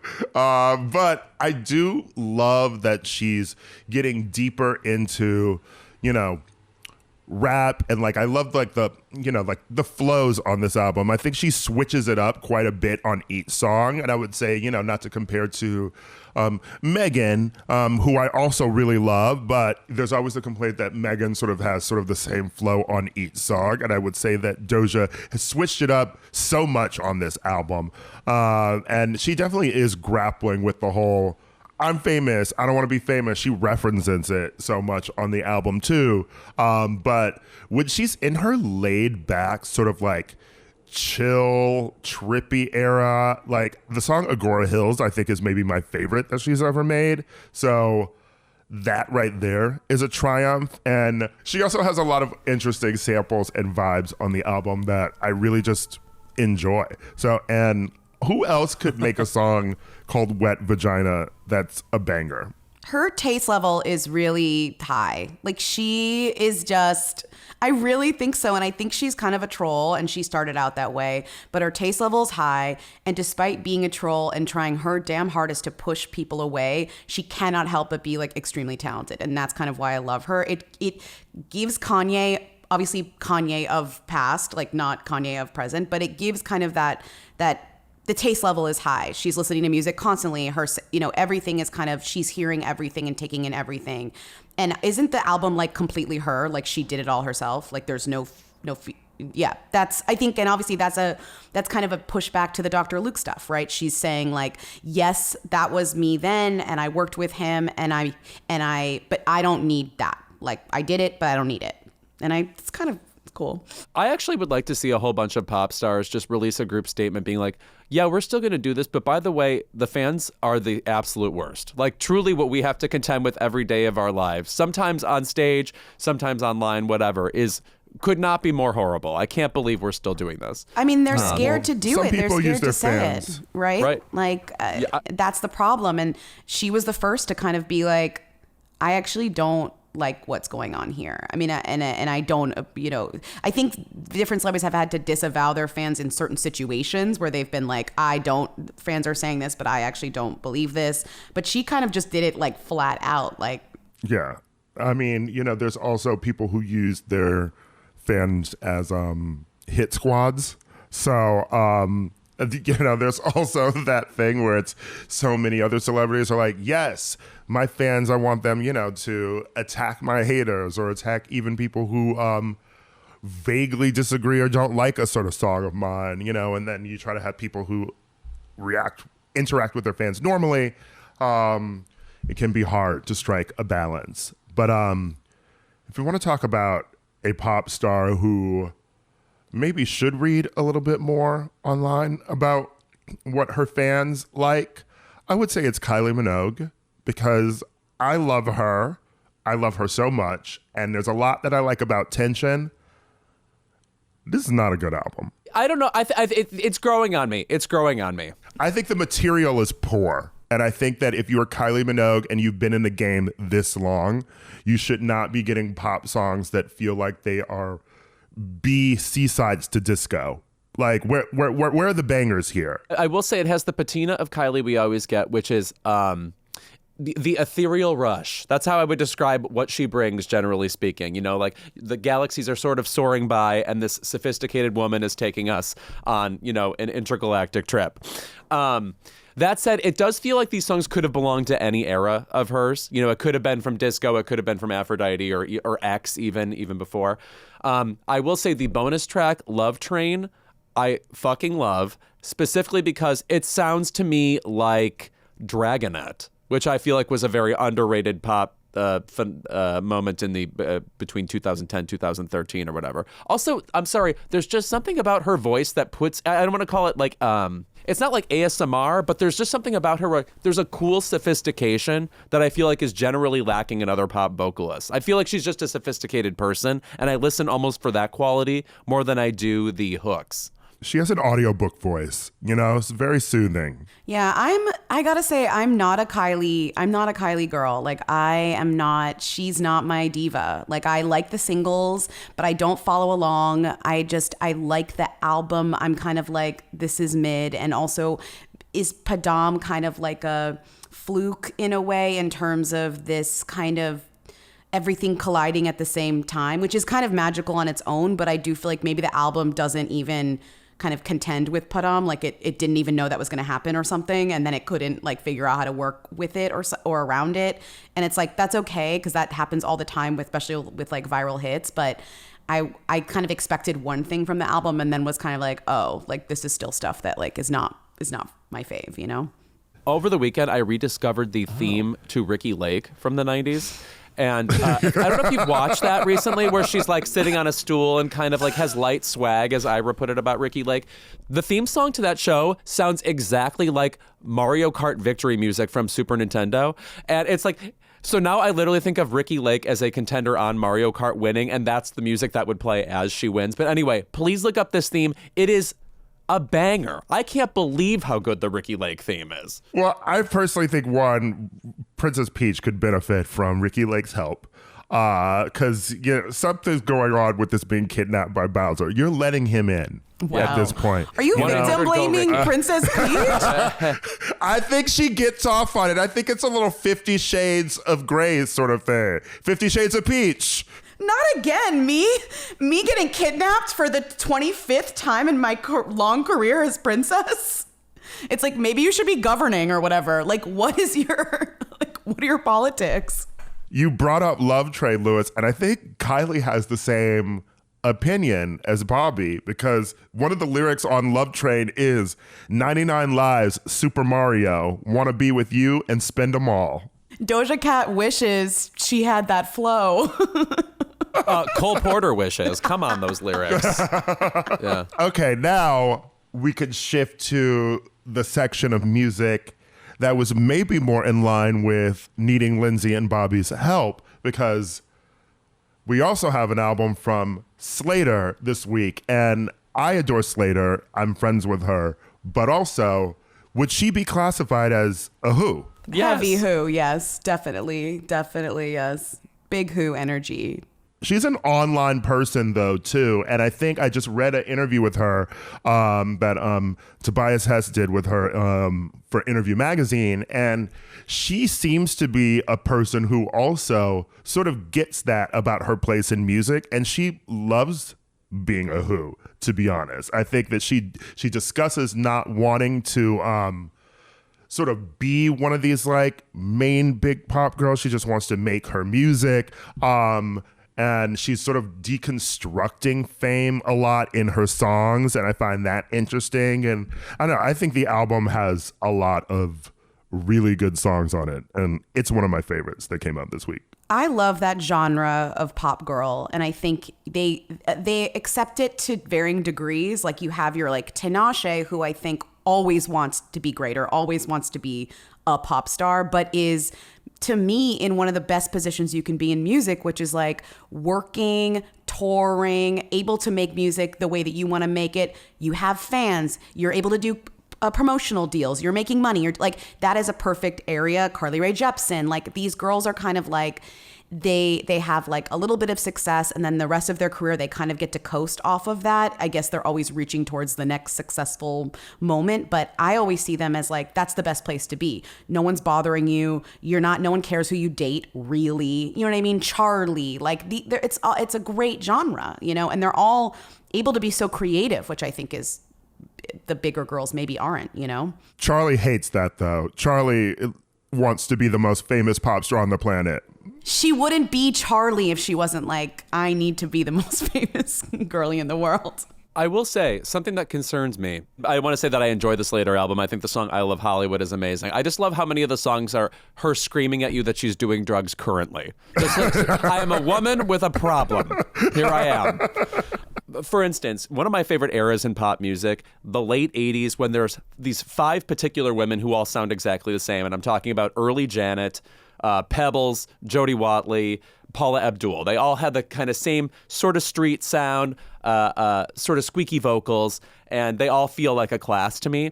It does feel like right now that not only are these pop artists joined in being sort of on the fringe or sort of not being Taylor level, they do sound alike. Like Slayyyter, to me, this album sounds like just a Kim Petras album. Like nothing else. There's almost nothing else I can say about it. It sounds like a better Kim Petras album than the one we just got. But like even like Ava Max, like they are getting a little confused in my head to me. If you made me like write a 5-paragraph essay about how Ava Max is not Slayyyter, I don't know that I could get through the 3rd paragraph. You know what I'm saying? I would come up with like a 1.5 points to make that distinction, and that would be all I had. I mean, once Ava Max got rid of that haircut, it was impossible to distinguish her.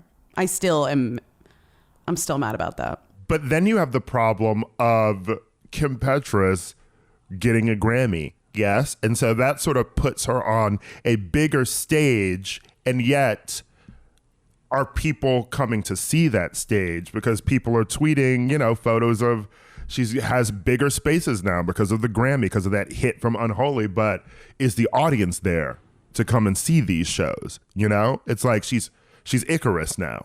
I mean, is there no bigger example of this than releasing a flop album and then releasing an unreleased album that everyone liked more and better from before, that everyone begged you to release, and you said, oh, okay, I'll drop this album that's better. So now when we're saying, oh, her album was bad, it's like, which one? The one that was good or the one that she released like with the label that was bad? And that's the issue. Now we're getting a 2-track Kim Petras who's like heading towards maybe from the Grammys, and then also the Kim Petras from the other era that didn't get a Grammy and is going on the route that she might have taken that way or something. But I also think she has Charlie brain. She also really wants to be a pop star like that. You know, you can see it. You can taste it. I do want to say I long for the days when Kim Petras, this is about 2017, 2018, You could not go out in West Hollywood or LA without seeing this woman perform on accident. I'm telling you, you would go to Sweet Green and she would be performing. And I miss when she sort of felt to me like the Angeline who did something.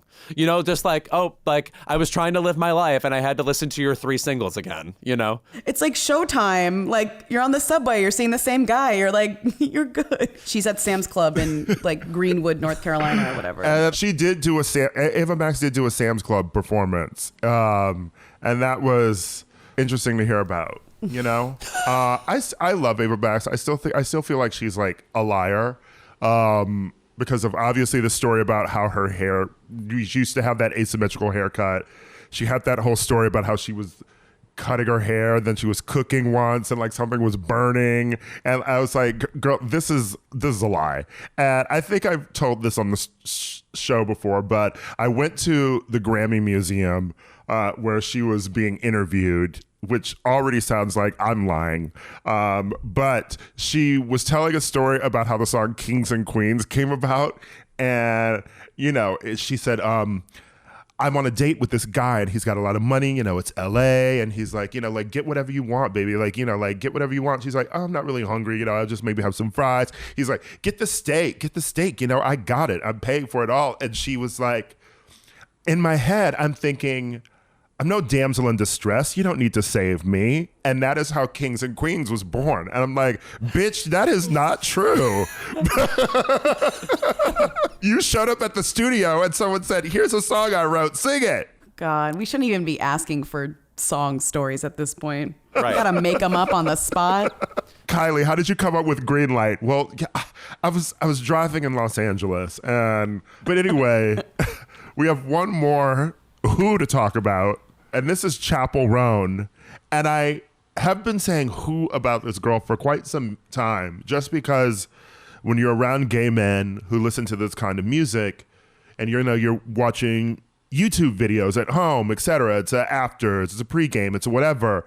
Someone was always putting on Pink Pony Club to introduce me to Chappell Roan. And I was always responding, who? What? And then they'd play it and I'd realize, oh, I have heard this song and I do like it.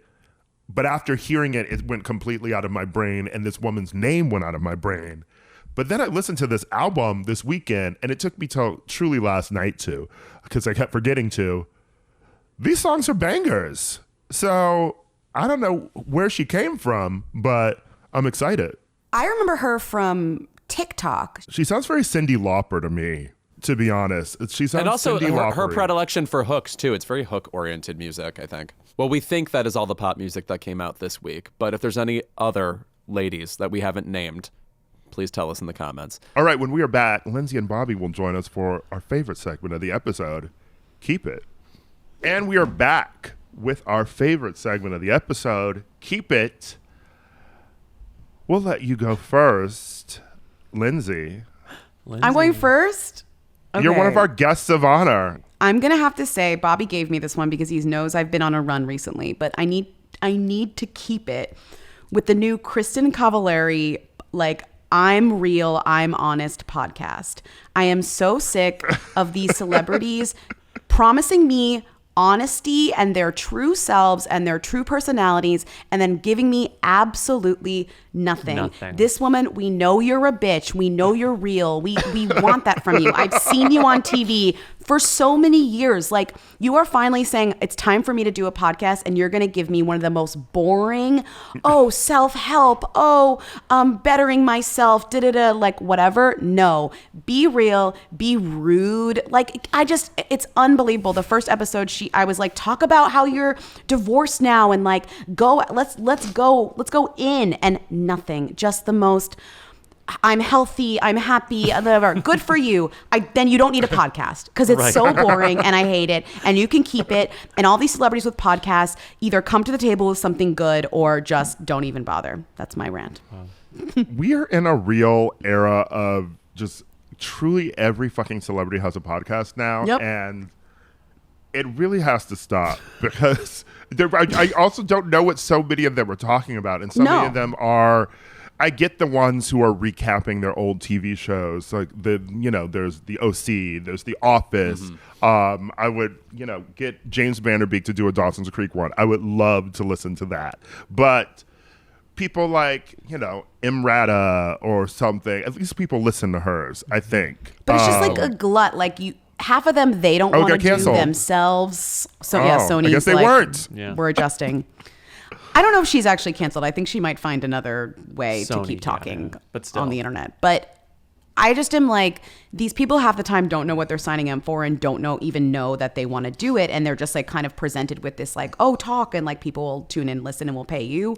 And then I have to experience it that you're disinterested with the entire thing. Like it's exhausting. It really is. There's also something about a reality star being like, I'm going to finally be real. Your whole thing is being chronically talking about yourself, like showing us your entire lives. And there's nothing left to expose. Sorry, there's nothing you could do. It's like, oh, and by the way, I'm an amazing sculptor. Like I know that's not going to happen. That's why the opening of that episode is so clunky, because she's like, I know that I've been doing this for so long, but you don't actually know the real me. And it's like, so you're a liar? Like, what am I doing here? Like, I'm supposed to trust you now? It's been 20 years. It's also just rare that you have a celebrity where you're like, oh, there's a little bit of like edge to you. Like you seem like you're kind of a bitch, and I want to, and like let's get to that. Like there's something funny about you. And then they release a podcast about like skincare or whatever. And you're just like, come on, give me a break. I would, from the Extended Hills universe, I would love to see a podcast from Olivia Palermo from The City, just because I want to know what's going on with her. I miss her. I mean, just I bet you could just ask. Just like let her know when she'll or are you asking a person? Yeah. You could just DM her. Let her know when she'll try. Olivia, come on and talk to me. I just want to see what's up. Because I also think I think that a lot of these celebrities get sold the version of podcasting that seems like tremendously easy.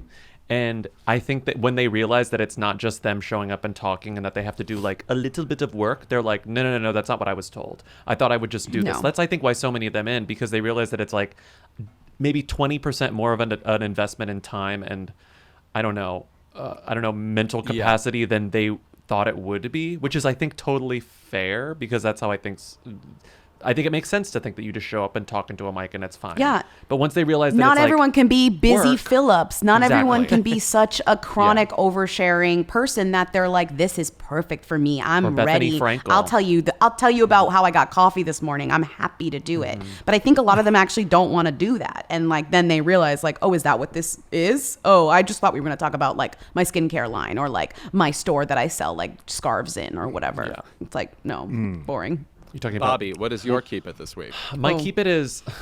I'm very like the town brained. I'm like the town pilled. So my keep it is, I saw that Amazon is charging $3.99 for commercial free Prime, and I said keep it. I don't need Amazon Prime anymore. What am I doing with? It was this like realization where it was like I don't need Amazon Prime for buying stuff because I don't use it much anymore, and I definitely don't need it for the video. What's there? What is it, the Chris Pratt show? I was like, it was this wonderful like a moment of enlightenment where I was like, I don't need any of this. Like the last show that I watched on there was The Summer I Turned Pretty, and I liked it, but I was sort of like, this isn't for me. I don't need to do this. Like, this is fine. I'm okay with this not in my life. So I will say Amazon Prime is where I'm likely to go for like a very old movie, like because almost everything will end up being there as opposed to being on Peacock or Max or something. But it is weird to think like, oh, I need to be signed up to all these services. Well, in reality, you kind of don't need to be signed up to any of them. No. Yeah. And if there's a stray old movie that I want to watch, I'll just rent it. Like, I don't need to. I'm like sick of having to like scroll through all these things and pay $10 here, $10 here, $15 there. It's like, no, I'll just do a la carte. It'll be like, it'll be like going to Blockbuster and doing the rental and then returning it and being fine. I'll live. But I was like, I do love The Boys though. I love The Boys, and so I like that. My Amazon. I forgot the word. What's the word? Oh, Fauxtige. Is that Fauxtige or is that Prestige, or is it neither? I think I've never watched it. Fauxtige. I think it's really expensive. It's very expensive. I feel like it's almost neither because you watch it and you think like, oh, this is doing a very prestigious, serious send up of superheroes and our celebrity obsession, etc. Right. But no one creating the show is thinking that. Like they're just making a fun, pulpy show. It's kind of a comedy too. Yeah. You're right. Okay. Yeah. I don't know if this has ever happened before. I have basically the same keep it 2 weeks in a row, which is again to Rolling Stone magazine. Wow. First of all, last week I talked about how Jan Wenner sucks. Like everybody just on the internet like threw up their arms and said, "Oh, Jan Wenner sucks." This week there is a new list at Rolling Stone. Let me tell you about list making on the internet when it comes to the best 50, whatever, the worst 50, whatever. What all those lists have in common is that I care about them. If you wrote it, I read the whole thing. I read every item. I am agreeing with you, disagreeing with you, livid, excited, all these things. There's a new list that's the 50 worst decisions in film history. Now, the first one, like number one, is that movie The Conqueror, where everybody got cancer, like John Wayne and Agnes Moorehead or whatever. Like they filmed in a place that was basically radioactive, and everybody allegedly got sick. Okay, great. Mm-hmm. Meanwhile, I'll get to number 7 in a minute, which is the most concerning thing on the list. But like in the top 5 is Will Smith slaps Chris Rock at the Academy Awards. Like the worst. That's number 4. Mm-hmm. Here's what's at number 7. The Twilight Zone movie where 3 actors were killed on set. Oh, no. Guys, you can't put that on the list with Will Smith slaps Chris Rock. What? John Landis is directing the Twilight Zone movie. The helicopter falls. 2 children are dead, and so is celebrated actor Vic Morrow, the father of Jennifer Jason Leigh. That's not a decision. What? Like, you mean an accident? Like the Hindenburg? Compared to just a very confusing moment from Will Smith on TV that I think we all realized later we both overreacted to and underreacted to in certain ways, but it's not like among the 5 worst decisions ever made. Very confusing. Very weird list. I feel like that list... Honestly... What's decision? That list is sort of like if you made a list of like the worst things Rolling Stone has ever done, and you put that list on the same thing as like Jan Wenner's interview at the New York Times. Yes. Next to the list of Bruce Springsteen's 500 greatest bandanas or whatever they had last month. Yeah. Honestly, every celebrity who overreacted to Will Smith slapping Chris Rock has sort of had an awful karmic moment in the press. And so I think it would tell people, don't comment on things anymore, actually. And 2, did they put John Landis having the decision to create Max Landis on that list? Right. The meeting that went into that, you don't want to see. It's really morning show-esque. What is it's weird that's like decision. Is it like decision to do something then did something? Like that's what they're saying. But they didn't do that. It clearly was unintentional, right? He didn't kill them. It's like, the decision to make a movie, not make a movie, that doesn't make any sense. Like that's right. How do you define number that? 2 on this list is Burt Reynolds turns down James Bond, The Godfather, Star Wars, Pretty Woman, and One Flew Over the Cuckoo's Nest. It's like, so that's too many decisions. Yes, also, right. That's too 7 many different decisions. Yeah, and also how many actors have turned down roles that are good? Like, okay, like name one. They've all turned down successful movies. I don't say this lightly, and I truly don't say this lightly, and I know especially after like the writer's strike and everything, that's giving AI. That list is giving ChatGPT. Yes. Like maybe started as a framework and then someone filled it in. Like that's not human. What's happening there? Actually, to answer you, Lindsey, I guarantee Naomi Watts has never turned down a movie role. Oh my God. Coming for Naomi Watts unprompted. Unprompted.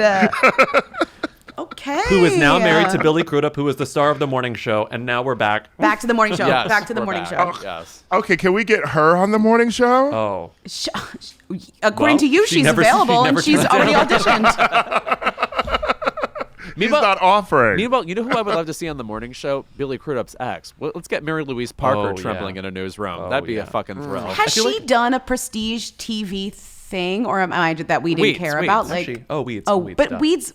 Weeds was like a million years ago. Like that was even before Prestige TV like reared its ugly head again for she us did all that to. When We Rise thing, the Dustin Lance Black gay thing a few years ago. But there's been no like show for her since Weeds. Okay, that's shocking to me because like she's great. God. Naomi Watts on morning She should be. morning show really has to happen. Oh God, Ira? there's so many roles for her. What is your keep it? My keep it is to detractors of Usher performing at the Super Bowl. Ooh. I don't get where these people on the internet. I just don't get people who are saying, where are the hits? Oh, please. And what's he going to perform? Usher has so many hits. Usher is also of men who are going to play the Super Bowl, and I think we all famously don't care about men who do this. There's been Weeknd, there's been Justin Timberlake. I'm sure Bruce Springsteen has done it 20 times, and I love The Boss. But when I rewatch a Super Bowl performance, it is Beyonce, it is Gaga, it is Madonna. Like I even sometimes rewatch Katy Perry's. It was a fun time, you know? And They're there. I just think that he is going to be one of the only men. He's going to sort of give us what people were hoping Justin's was going to be, because he's better than Justin. You know, there's going to be dancing. There's going to be hits that you love. Like, he'll probably bring out some bad bitch to perform with him, you know? So, like, I think it's going to be a really good performance, and maybe one of the only male Super Bowl performances that gays will put on at parties to watch. He also, I mean, he's like some, I would say Pink, where they're just constantly invited to be in the mainstream, no matter how long they go away. And you also Yes. forget Well, that they that went was away nasty, or had to Louis. come back. Yeah. Well, Also, that was nasty. Should we just say that, like, to do the Super Bowl, you have to have a Vegas residency before? I feel like you have to trot out your greatest hits and string them together and give us a big show, and then we can let you narrow it down and do the Super Bowl. I just feel like it's perfect practice. Like, that is, he proved that his show was the buzziest Vegas show for months and months, and I think still is up there. So it's like, of course he can do this. This is like, with his eyes closed, he could do this. Yeah. I mean, I'm buzzing about the fact that I can't get tickets to Kylie's Vegas show, but it's very, very difficult. But yeah, I'm very excited for Usher performing. I love Usher. You don't have And to I call. always- All-time great song. Yeah. I love Yeah. Usher too. And I forget that he has so many hits in different decades that are very much different genres. When he did his Love in This Club and Oh My God, like, he was not giving us what he'd given us in the 90s or the early 2000s. So we're going to get a lot of things. Unfortunately, Will.i.am might come out.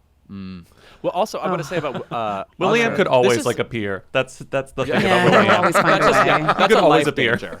Yeah. That's true. No, but Usher has been famous since 1994. Yeah, since he was a And that's teenager, almost 30 years ago. This man is only 44 years old. I mean, it's bizarre that he is that young and has been famous that like this is somebody who was a contemporary once upon a time of like Boys to Men, you know. Yeah. I mean, I think about the fact that one of his best performances is when he performed Bad Girl in 2004 with Beyonce, obviously. Right. And watching them perform that and remembering that they are just in their early 20s then was mind-blowing to me, just because we have other young pop girls and pop men come out in their early 20s. They're teens now, and they're nowhere near the level of good as people Polished. who were teenage pop stars in the 90s. Yeah, and he just did not just, but he recently did his Tiny Desk, and everybody and he was like, it was very acoustic, and everybody was like, "Oh my God, Usher, like, incredible!" And it was just like, yeah, we know, but you have to have those moments where people are introduced back into you, and like you get that kind of like remember he's the best. I see which that is being perfect like for this. a preemptive. I'm preemptively calling like a keep it in the future, because you just know that after this Super Bowl show happens and it's amazing,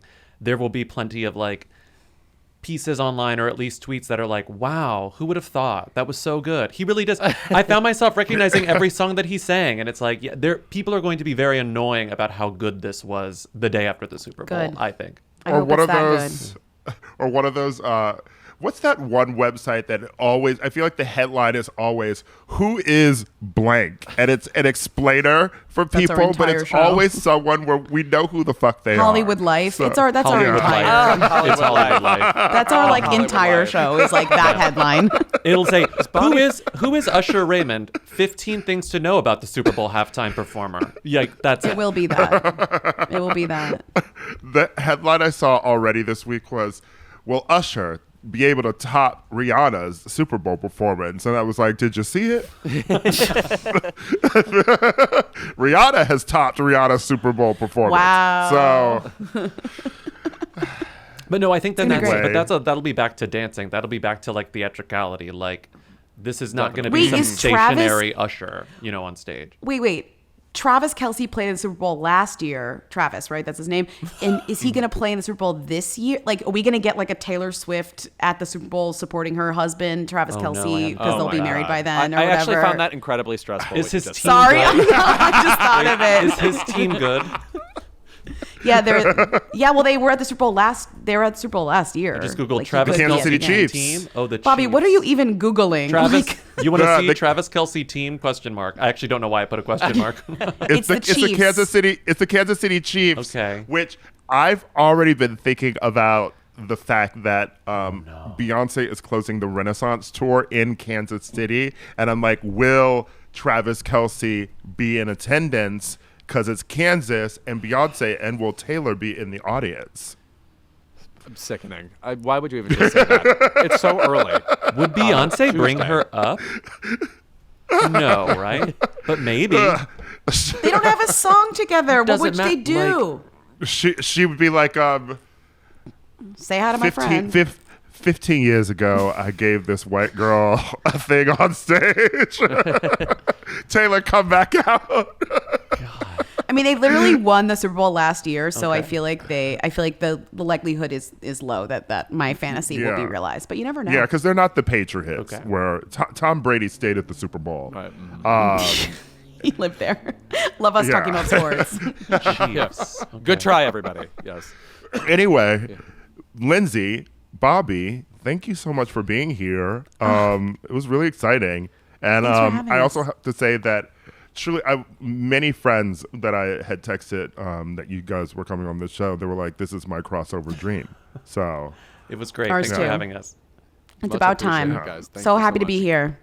yeah. And thank you to Tim Gunn for being here as well.